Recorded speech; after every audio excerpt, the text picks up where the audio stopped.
Your Royal Highness, Executive, Your Excellency, the Executive Director of the AGFUND, Madam Chair, Mr. President, Honorary President of IDB, the DG of BADEA, ambassadors, Mesdames et Messieurs, en vos rangs, grades et qualités. Do you hear me? I'm not sure. Is it better? Yeah, I think so. Are all microphones working? Are they working? Can you hear me now? Can everyone? Excellent. Yeah. I would like, with your permission, to put us in the context of West and Central Africa. Ms. Zaina, could you please come here? Okay.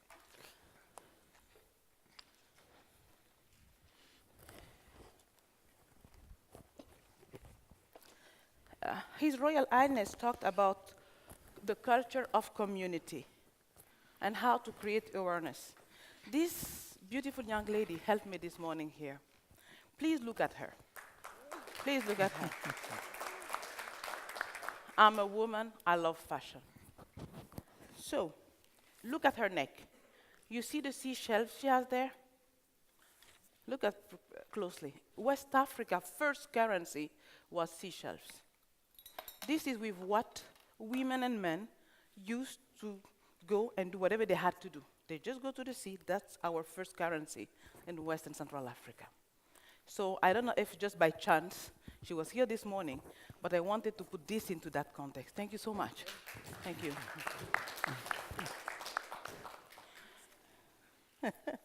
And the second thing is, we are talking about rural agriculture. There is another saying in West Africa that says, a rural farmer perspiration from hard work in harvesting cannot be seen when it rains. There's so much to do. So that's exactly what the AGFUND and its partner have been doing. Those first banks you have opened. Now we want to take it to scale. 14, maybe 20. The challenge is all yours. So this is exactly what you're going to do now with these distinguished panelist members. And we are going to see how that's going to happen. How are we going to make this happen with specific questions? So first thing, please let me introduce my panel members first. So let me start by Madame Fatou. We are so happy to have you. Madame Fatou is the Deputy Director, Financial Inclusion from West and Central Bank App. She is a specialist and serves currently as the Deputy Director of the Financial Inclusion Department.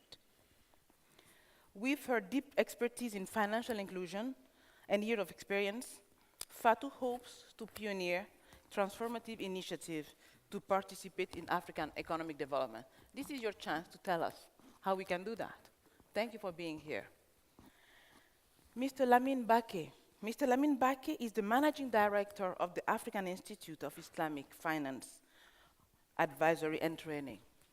So, Mr., we are happy to have you here because I think we'll learn a lot about Islamic financing today and how that can add up on what we're going to do for financial inclusion. Mr. Adil Ballah is the General Manager of EBDA Microfinance Bank in Sudan. I had the privilege and honor to visit. So you are a practitioner already, so we'll learn from your experience and how to move forward. Last but not least, and I did it on purpose, Dr. Soukeina. Dr. Soukeina is a professor, a Tunisian professor, and we know how forward-looking Tunisia was on human and gender issues. So let's start with the question now. All right. The first question will be for Madame Fatou. Madame Fatou, what is the current progress of financial inclusion and microfinance regulatory framework in the group of Western and Central Africa? Thank you very much, Dr. Keita. Thank you for this wonderful introduction. Your royal, is it working?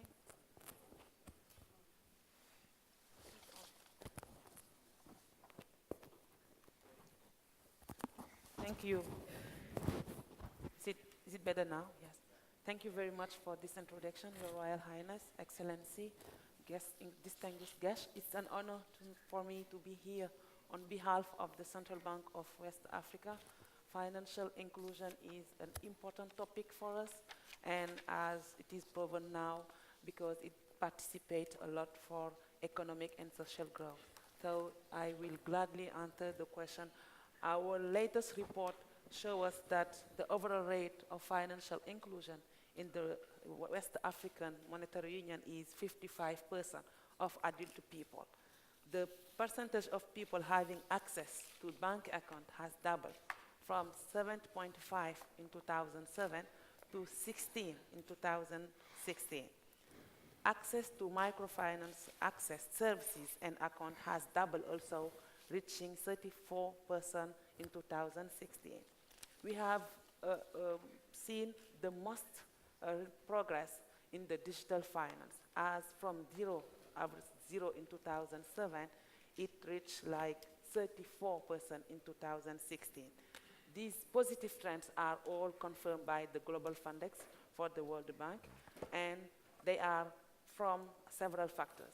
First, the central bank has put in place an enabling framework, regulatory framework, to develop the market, the financial service, and also because of the significant contribution of the microfinance sector, which has benefited from technical and financial support, from a state support, and from the support of the bank of the central bank.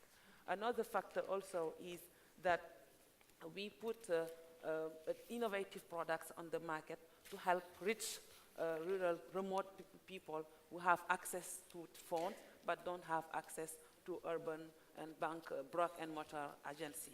So I would like, Dr. Keita, with your permission, to highlight key projects that are going on right now within the central bank. These projects are the interoperability of digital payment services, access to the integrated system for part of microfinance institution, but also a mechanism to promote the financing of SMEs, small, medium, and very small enterprises. And the president of BADEA is known familiar with this project. Also, what I would like to highlight is all this project has been set up in a roadmap we call defined as regional and financial inclusion strategy. I would like for them to ask every partner here in this room interested in promoting financial inclusion to come and join the central bank to push forward financial inclusion, as we have a 5-year roadmap and a clear vision of what we're going to do and how we're going to do it. So our key point now is financial education. It is also a unique identification system for the population. It is also how to better enhance consumer protection. These are key projects we deeply want to push forward, and we are looking for a partner for that. Thank you so much. Thank you so much. To continue discussing on the issues, I think you have set few points very clearly, and we'll talk about them when we go to the takeaway after the rest of your question. Now, let me turn to Dr. Soukeina. I think the people are important. Dr. Soukeina, what can you tell about women and young people inclusion and inclusive financing, based on your experience?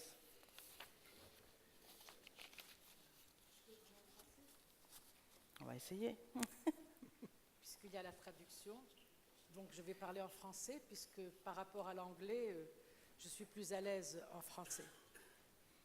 Et comme ça, vous pourrez mettre vos écouteurs pour ceux qui ont besoin d'écouteurs, donc je prends le temps pour vous répondre.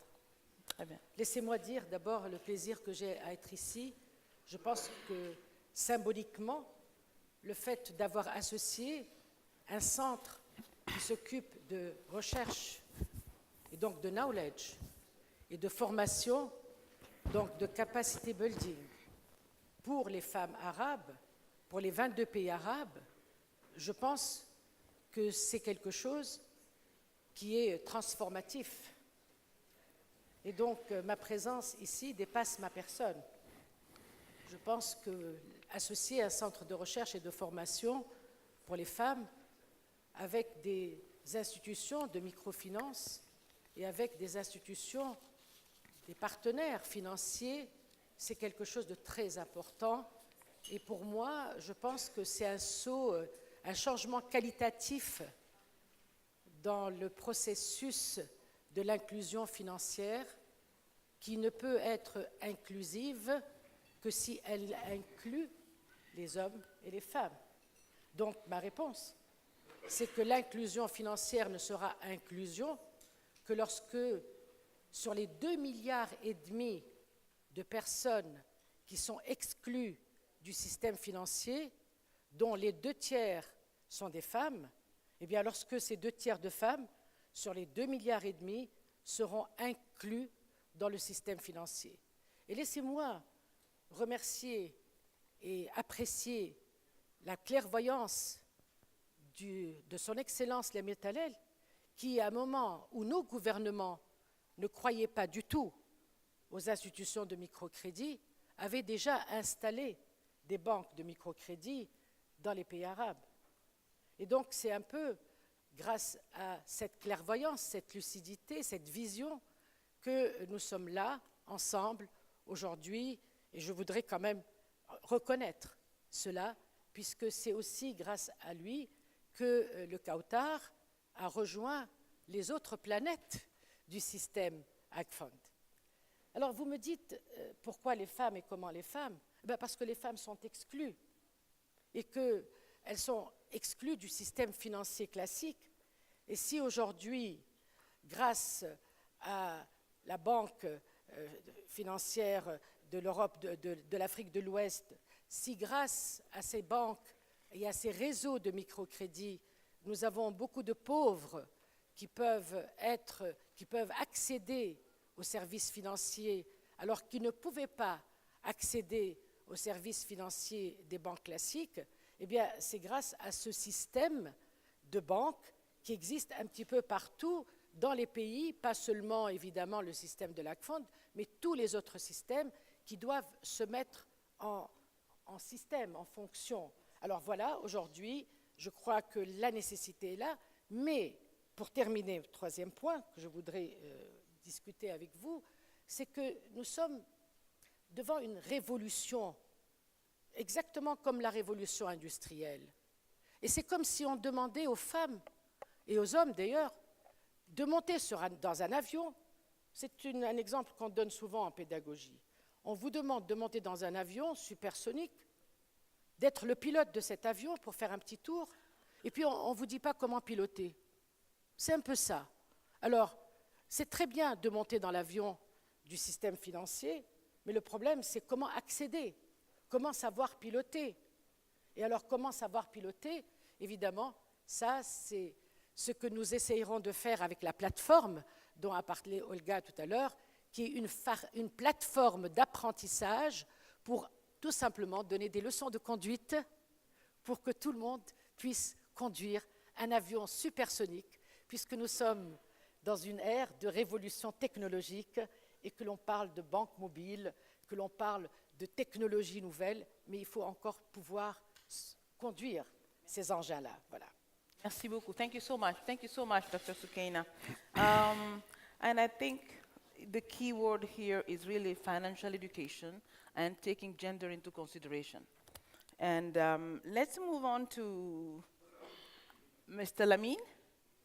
Mr. Lamine, from your perspective, how do you see the opportunity for digital revolution in this partnership? Thank you very much. I just start with saying that I'm very honored to be in this audience, and I give my regards to His Royal Highness and to President Muhammad Ali, who did a lot for Senegal and for West Africa, to the Director of Badea, and all the distinguished guests here. I also send my thanks to Mr. Mohamed Kahtani, who gave me the huge opportunity to collaborate with AGFUND. And I must say that I believe in AGFUND's strategy to establish 14 microfinance institutions in Africa, and I think it's a winning strategy. So basically, one of the points after Fatou expressed that there is in Africa, despite the efforts of microfinance, only 36% of people are using, are banked, is a bank population. I think there's a huge opportunity to develop financial inclusion, which is one of the goals of the AGFUND in West Africa, using microfinance. Now, I think your point is very relevant about the digital revolution, because Africa has the fastest growing middle class population in the world, comprising of 313 million people. And also, Africa is the world leader in mobile money. I just give you two numbers. The percentage of adults over 15 years old using mobile money accounts, the percentage for sub-Saharan Africa is 11.5%, compared to 0.3% in Europe and Asia, or 2.6% in Southeast Asia. And also, if you go to countries like Kenya, Africa's two leading mobile money providers earn 550 million and 200 million annual mobile financial services. So I think, like Mr. Kahtani explained in his introduction, given the case of Yemen, I think financial inclusion parallels the revolution of the digital revolution in Africa. And using digital revolutions, you could do a lot of work about empowering women and about reducing the level of poverty. Because I think as Fatou explained in her speech, I mean, you go to any far village in Africa, you don't have a bank, you don't have a post office, but you have a mobile money, and people use mobile money to do all their transactions. I think the digital revolution is a huge opportunity for AGFUND to reach its goals of reducing poverty, and Africa actually is leading in mobile money. Thank you so much. Thank you so very much. Now, Mr. Adil, let's go to the practitioner. You were in the bank. You were the bank. So, at this stage, what is your expectation regarding the future trend of microfinance in Africa? Good morning, everyone. It is my pleasure to sit in front of you and discuss this important issue. Thanks for AGFUND for giving me this opportunity to talk about this issue. As Ms. Fatou said, Western and Central Africa has gone far in supporting the financial inclusion through via regulations and policies. But despite these achievements, the financial inclusion strategy program, both in Central and Western Africa, need a lot of development regarding the requirements of more emphasis in micro insurance, savings, those digital financing. And I'm so happy that I know in Senegal now in their strategy they starting to develop those digital financing, and also in our practices in Sierra Leone, Sierra Leone, we are moving forward so as to develop the saving activities, building on the traditional practices that gone in Sierra Leone. I think if we also, as Dr. Soukeina said, we need more emphasis on this financial literacy, and maybe Soukeina has in Kausar Center will help a lot. Also, our new partner, the Suez Capacity Building Facility will help a lot on this financial education and financial illiteracy, so as to develop more emphasis on this side. Thank you so much. Thank you so very much. So before we open the floor, let's go to the second round of questions very quickly so that we have all the issues at stake here. Ms. Fatou, can I come back to you? All right, thank you so much. It is really true that in a monetary economic union, having a single financial inclusion regulator attracts foreign capital. Could you please elaborate on that? Thank you so much. Thank you very much. Before answering directly this question, I would like to present briefly our economic. It is 8 countries: Senegal, Ivory Coast, Mali, Niger, Guinea-Bissau, and Togo. We are in the same union, economic and monetary. And we share the same central bank, so same currency, same integrated system, and same regulatory framework. So I think this picture, this characteristic, make it favorable and enable environment for investor, because they have like a common market, 156 in our latest report population, 61 living in rural area, and 52 are women. So it is directly in what AGFUND intend to do to broad women and financial inclusion, because we have 62 people living in rural area, and we have 51% of the population that are women. So these are our environment, and the central bank, knowing that this unique position, is developing several projects to bring investor, but also to make this favorable for people and population, and mostly women, to have access to basic financial services. So in this evolution, we have, for example, as Mr. Nasir said earlier, when you have one license in one country, it is more easy, it is appealing to have license for the other countries, because the central bank is in the center and is giving the last word in terms of are you compliant or are you not compliant. So if you have, for example, a microfinance opening in Senegal, it will be very easy to open it in Ivory Coast, in Mali, and in other things. Thank you. And what is also appealing for investor is that you know that it's the same culture, it's the same people, it's the same everything. So you get it for the first time. I think that can be very helpful for investor to come Thank in you our so capital. much. And the integrate, I mentioned that the integrate system is a huge for the investor, because if I take the other parts like Cameroon, and they don't have an integrated system. So for example, if you write a check from Cameroon and you are from, another country, it can take like 45 days for you to get your money. But if you are in Senegal, it's everywhere in the 8 countries, it's to 24 hours, or at least 48 if your bank is not doing the right job.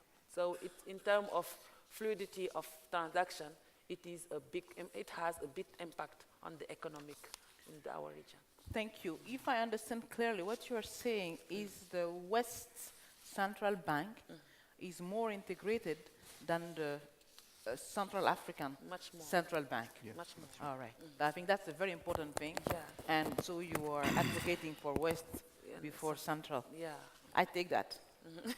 As minister in West Africa, huh? I'll take that. Thank you so very much. I would like to go to Mr. Lamine. Probably this question should have been one of the first one, but how do you see the opportunity of this financial inclusion within the frame of Islamic financing? Thanks for your question. I think, like we said about the digital revolution, AGFUND's objective is to reach the maximum population in terms of reducing poverty. And I think digital revolution is one of the key factors, because over 50% of African people will have access to mobile payments. But also, I think also Islamic finance is a huge opportunity for AGFUND to reach its goals. Just two numbers. One is the assets of Islamic finance are accounted about $2 trillion worldwide. And Africa, West Africa accounts only for 1.6% of those assets. African banks have not provided credible Sharia-compliant solution to 250 million Muslims living in Africa. The percentage of Muslims in Africa are 56%. Now, that number is predicted to rise to 60% in 2020. And according to Bill and Melinda Gates Foundation study, 40% of Muslims have a strong preference for Islamic banking products over conventional products. This is non-accounting. The need for Islamic banking is expected to grow amongst Muslim and non-Muslim population. So I think, like the case of Sudan, leveraging financial inclusion in West Africa right now includes very much Islamic finance, because there's a huge population Muslims that are not into the conventional system because of Islamic finance. So leveraging that would help AGFUND to achieve its goals. So basically, if you combine that with the number I gave before, saying that maybe 77% of the African population are less than 35 years old, and the women are the majority of those populations.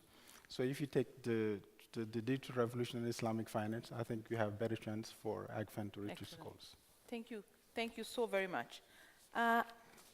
Dr. Soukeina, you are a professor, so I cannot help but asking you this question. You talk about education is one of the goals. You see I have it everywhere here. But what kind of education were you talking about? Were you talking here for financial inclusion? Je répète la question ou c'est bon? Je vous remercie. Je le parle aussi, mais je préfère parler en français. Qu'est-ce que c'est que l'éducation? Votre micro. Qu'est-ce que c'est que l'éducation? C'est tout simplement être apte à profiter de la vie. C'est-à-dire avoir les capacités de s'intégrer dans le monde actuel. Et le monde actuel, eh bien, le monde actuel suppose des skills, des compétences. Et donc, l'éducation financière va donner des skills à des personnes qui n'en ont pas.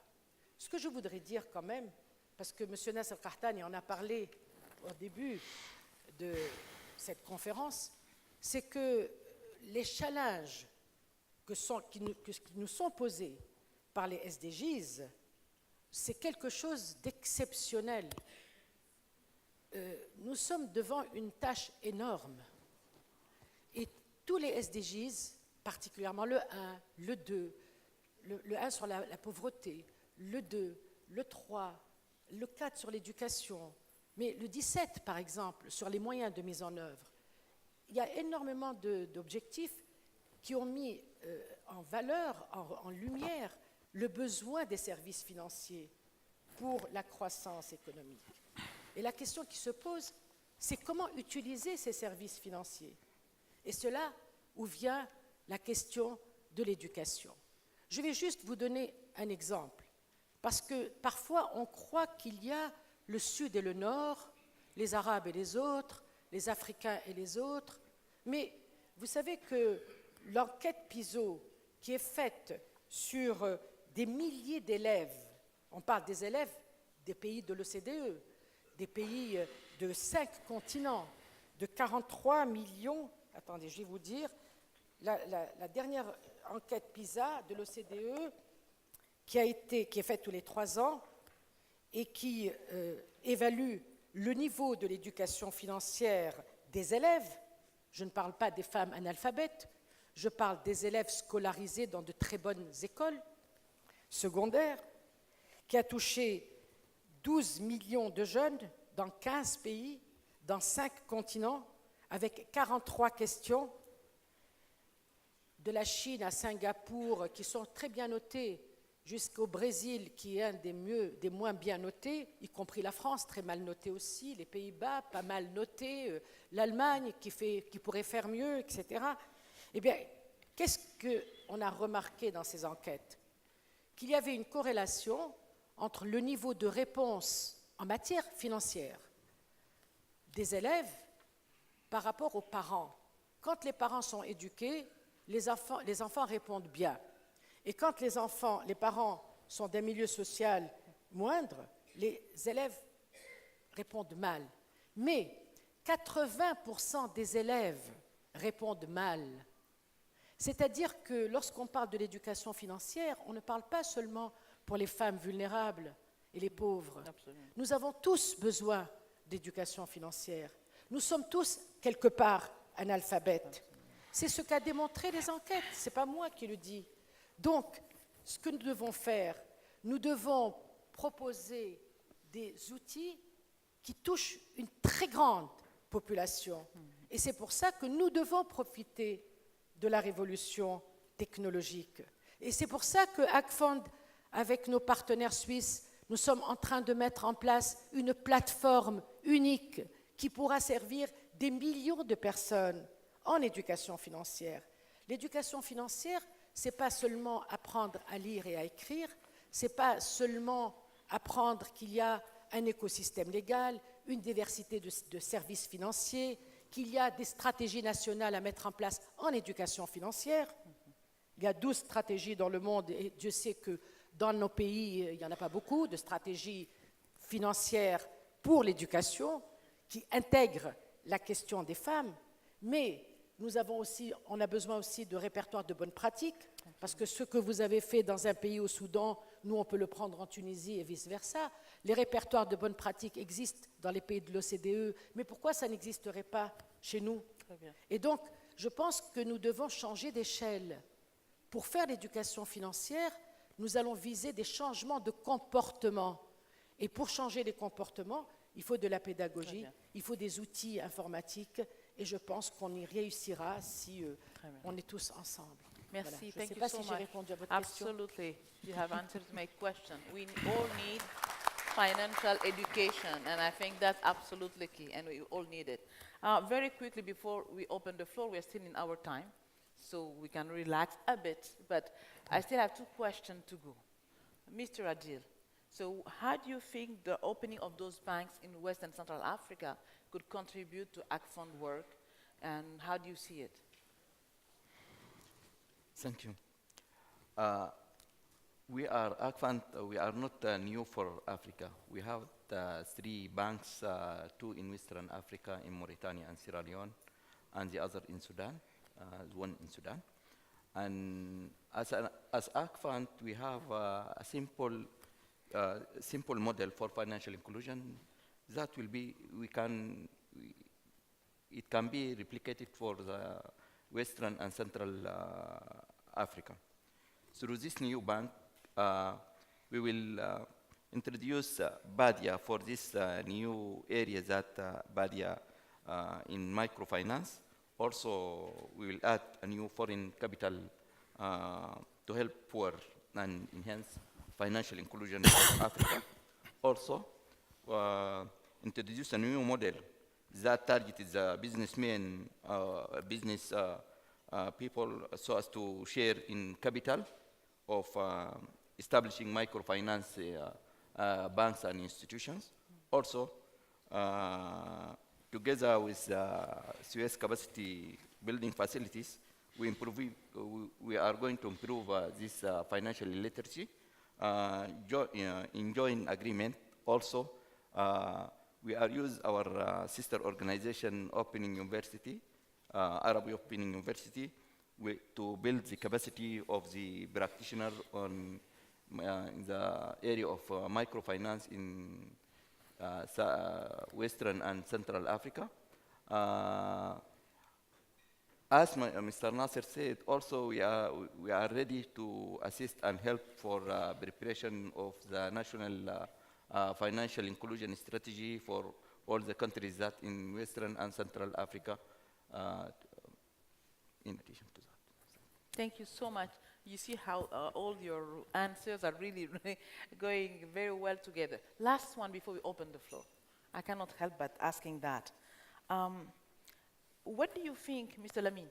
Yes. What do you think about the impact of the AGFUND for the 14 banks and the added value they can get? Thank you. Very good question. I think AGFUND's audacious strategy of saying I will open 14 MFIs in Africa because one license in West Africa would give us opportunity for 8 and 6 in Central Africa. And I think even the goal is being pushed further is a winning strategy because 80% of the adult population in Africa isn't banked, and this is a number of 326 million. And I think, I mean, given the factors we give, which will give advantage to that strategy, which are the digitalization and using the potential of Islamic finance. There's a huge opportunity for AGFUND to reach unemployed African youth, women entrepreneurs, and banked individuals in urban regions.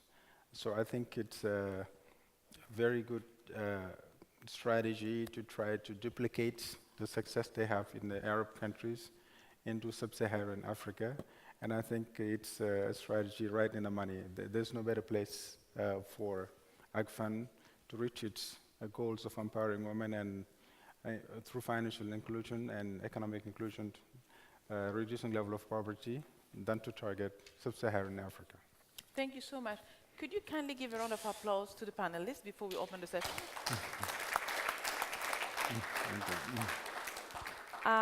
Honorable guests, Your Royal Highness, anyone has a question, clarification, add-on to what the panel has been talking about before we conclude? I like that.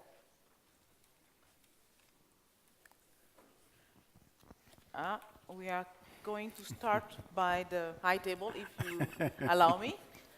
Sorry, and I'll get back to you. Your Excellency. Bismillah ar-Rahman ar-Rahim.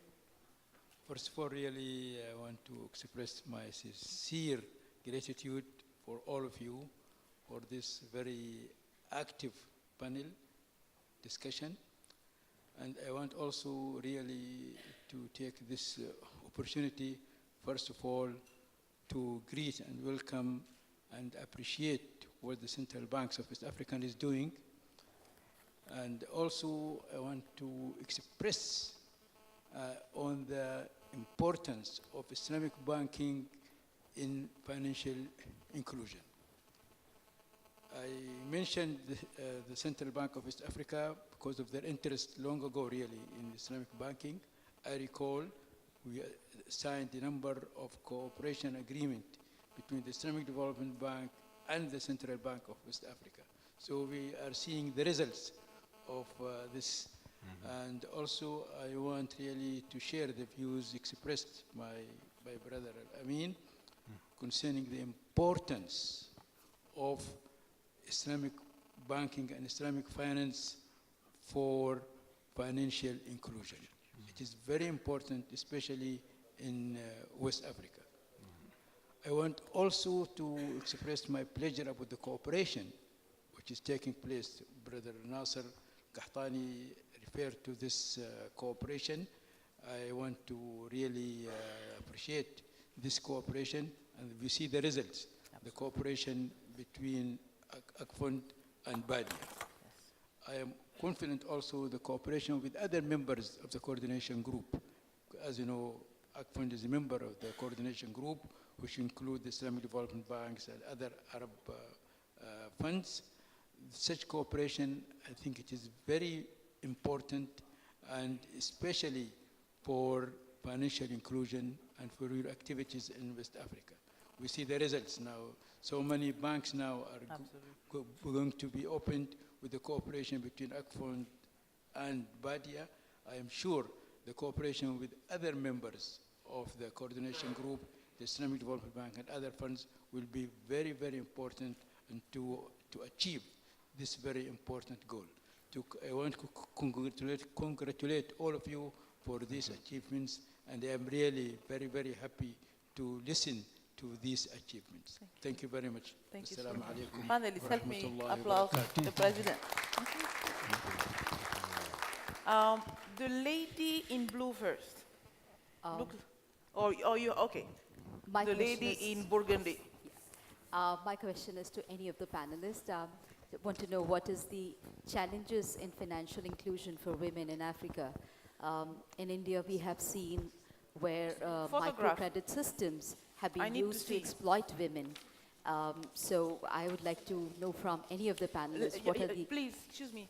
You are an important person in this room. Please, could you please introduce yourself and raise so that people can see you?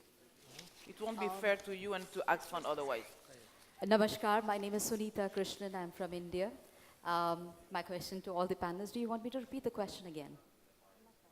Do you want me to repeat the question again? Yes, please. My question to any of the panelists, I'd like to understand what are the challenges in financial inclusion for women in Africa, because in India we have seen a microcredit system being used to exploit women, especially women in agriculture. So I'd like to understand, do you have a similar challenge that is seen in Africa, or is it, how is it running there? Thank you so much for your very substantive question. Another one? Yes, sir? Yes, please. Could you introduce yourself?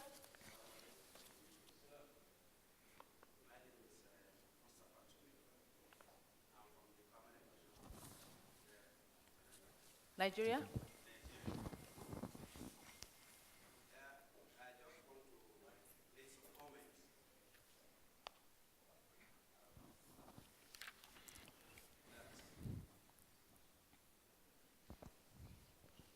Talking about financial inclusion in Central Africa and West Africa, we must actually start from Nigeria. Why? We have 190 million people in Nigeria and still counting. This translates to more than 90% of the population in the region. Out of this 190, only 30 million have bank accounts. That means that they are out of the banking financial system. Thank you. But the good part of it is that in Nigeria now we have 150 million mobile lines and 100 million people on the internet. What this means is that these people are actually reachable through, maybe not through the banking system, but through the telecommunication system. Thank you. And in Sir, Nigeria could you we go- have... Sir, excuse me, I only have 6 minutes Okay, to end this I panel. round up now. Thank you. Well, to round up, just as I started, to do any financial inclusion to eradicate poverty in Africa, Nigeria is the place to start from. Thank you.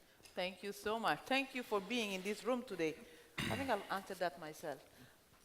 Another question before I can give you back, the lady in blue, please. Hello. Can you hear me? Yes? My name is Rania Kinj. I'm a social entrepreneur in Syria, and I have 3 questions for the panelists.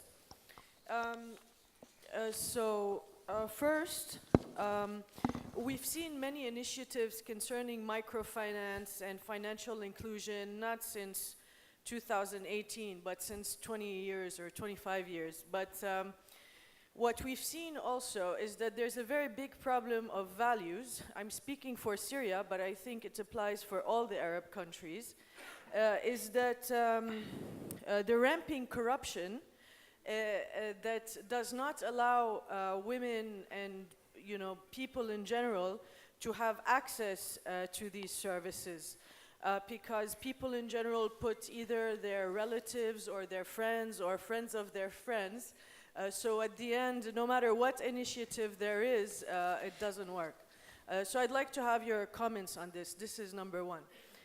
Two is also a question related to values, since Ms. from Tunisia brought it up, is that since we started our project, for instance, in our case, we have 130 displaced women in Syria, who we automate, we try to empower financially. We did not have any traction in any of the Arab countries, not even the countries that are at a proximity from us, Lebanon, Jordan, Palestine, Iraq, and the many other countries. The only countries that really valued our work and supported us morally, not financially. Can you ask your question, please? Yes, was the West. So I'd also like your comments on that. And third thing is that when you talk about microfinance and you're financing small entrepreneurship or micro-entrepreneurship, what is the percentage of success that you have seen where the people do not become indebted and more and fall into debt more and more and more? So that was the third question. Thank you. Thank you so very much. I need to close the question now so that I can pass on the floor to the panelists. Please take the one you want to answer and then I wrap up from there, okay? This is no gender. We start by Lamine and we come to the professor and I conclude. Okay? Lamine, bismillah. Okay, thank you. So I'll just pick the question I like. Exactly.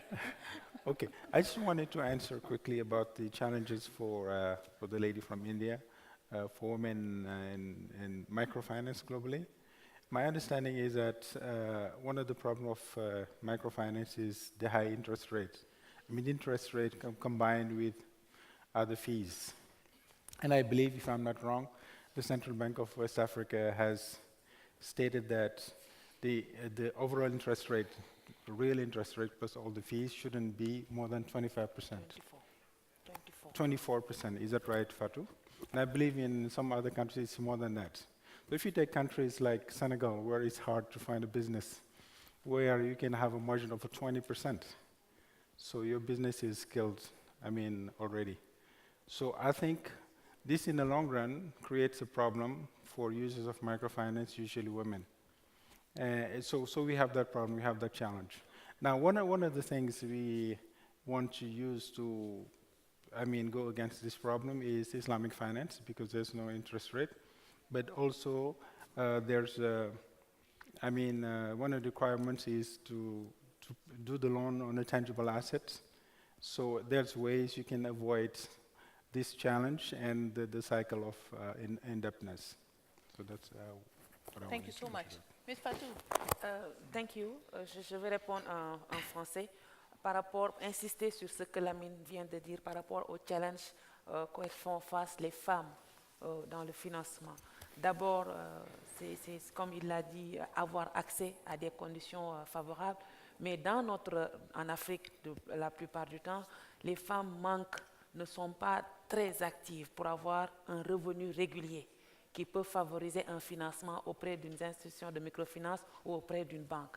Une autre difficulté, c'est relative à la disponibilité d'un collatéral, d'une garantie. Est-ce qu'ils ont des papiers qu'ils peuvent mettre en garantie? La plupart, si elles ont des bijoux, c'est leurs bijoux qu'ils donnent en garantie pour avoir accès à des financements. Une autre difficulté que nous avons identifiée aussi, c'est qu'elles habitent la plupart du temps dans les zones rurales et dans ces zones-là, on n'a pas l'offre de services financiers. C'est pourquoi dans les stratégies que nous sommes en train de mettre, c'est d'abord dire il faut profiter de la technologie, de la finance digitale pour aller dans les zones les plus reculées parce que comme ça, vous allez avoir la cible, la cible les femmes et aussi les populations rurales, mais deuxièmement, vous allez diminuer le coût. Et le coût est une barrière importante quand on parle d'inclusion financière, le coût des services financiers. Une autre difficulté, et pas des moindres, c'est que la plupart du temps, puisqu'elles ne sont pas éduquées financièrement, elles se font, entre guillemets, arnaquer. Donc, elles ne peuvent pas se débrouiller elles-mêmes. Donc, le programme d'éducation financière, elle est importante pour tout le monde, mais elle est surtout importante pour cette catégorie qui est vulnérable et qui a besoin de ces services financiers-là. Donc, par rapport à cette question, je vais juste partir à la dame de la Syrie sur quels sont les niveaux d'endettement, quels sont on a des success stories. Je peux parler d'une femme qui a commencé avec un prêt de 10 000 francs, donc moins de 5 $ ou 10 $, et qui maintenant a une chaîne de magasins parce qu'elle est accompagnée, elle savait ce qu'elle veut, elle était sur le terrain et les institutions de microfinance l'ont accompagnée jusqu'à ce que maintenant elle a un réseau où elle vend, elle fait du commerce. Donc par contre, ce que vous relevez est là, c'est une réalité. C'est pourquoi le rôle des banques centrales est important pour surveiller ce que font les institutions de microfinance, pour surveiller quels sont les taux d'intérêt qui sont appliqués. Donc tout ça, si on le prend, nous pensons que nous sommes en train de contrôler le niveau d'endettement des populations bénéficiaires. Merci beaucoup. Merci infiniment. Thank you so much. Mr. Adil, any last word you would like to say, even if you're not answering to any question? I think about the achievements of the entrepreneurship people or projects. If we set well-defined products so as to for women, I think we can reduce this corruption that's said by. Thank you so much. Thank you. Dr. Soukeina. One conference or 3 conferences? Just a few words, and we'll do the conference during the coffee break. Okay. It's very difficult to answer, but just to say that we have to think about non-financial services. When we speak about education, it's not only on finance, it's also on empowerment, how to empower, how to inform about rights, how to know, how to access. I think that it is very important. And usually when we speak about financial education, we speak only on financial services. But we have also to think about, and I think that this is new, but is really is the point. Because if you are not speaking about the non-financial services, you are always in the same circle. We have to go to the virtual circle. And the virtual circle is awareness and capacity. We can do it. We can do it with your partnership. But I just have to say something new in the region and new at international level. I think that with the Arab donors coming to the international cooperation, there was something changing in the international cooperation. Now we are speaking about triangular cooperation more and more. And when we speak about triangular cooperation, it means the triangular 3 replacing 2, replacing South-South, replacing Arab-Arab, replacing North-South. Now there was a new element. This new element for me is the philosophy coming with Arab donor. Because with Arab donor you have private sector more and more, and the private sector is not only industry, is not only private firm, is also civil society. Absolutely. And because it is civil society, Qatar is there. And we was selected as best practice from OECD because we have this real excellent cooperation between GIZ, AGFUND, and the third part is the implementing agency is Qatar. And with Qatar, we are doing the non-financial services. We are not technician in services, in finance services, but we complement for the empowerment of men and women. And I think that it is the key Thank point. you. Thank you so much. Please allow me, we are late of 4 minutes already. Please allow me 2 minutes to wrap up with your permission. But before wrapping up, I want to come back to Nigeria. Probably because my last post was in your beautiful country. You're right. You are absolutely right. You are the heart of the population in that region. So probably that's why I've been invited by Badea and AGFUND to be here as a member of the Ministerial Executive Council of ECOWAS, who meets with the Central African every 2 years to make sure that the country who are not in the central bank system can be taken care of. So I'm with you. I'm not from this part of the world. So I think it's important to let us know so that we can make a balance and we go more than your 14. We, the rest of us, maybe 5 more, please add us onto it. We are all for it, and Nigeria is absolutely key. Madam, you said something, that's my previous life as well, about the displaced women. They are so important. I've been seeing women all over the place, in places none of you have been ever. None of you, I can challenge you for that, and you were right. So maybe that's another discussion, but we'll make sure that to help AGFUND, Badea, to take that human right specific into consideration in this program if they ask us through their consultancy. I think it's absolutely key, important, if we're talking about the SDGs at least. So thank you for that. Now, to wrap up, this session was financial inclusion, aspiration versus reality. I think we have a lot of reality here. These are all practitioners. No one came here today to just talk about theory. We are fed up of theory. As I come from the China head of state meeting, the Japan TCAD, the New York General Assembly, and the US giving the 60 billion to try to match the Chinese one, believe me, Arab funds have this thing. That is discretion, that is efficacy, and as you said, civil society and private sector mix in it.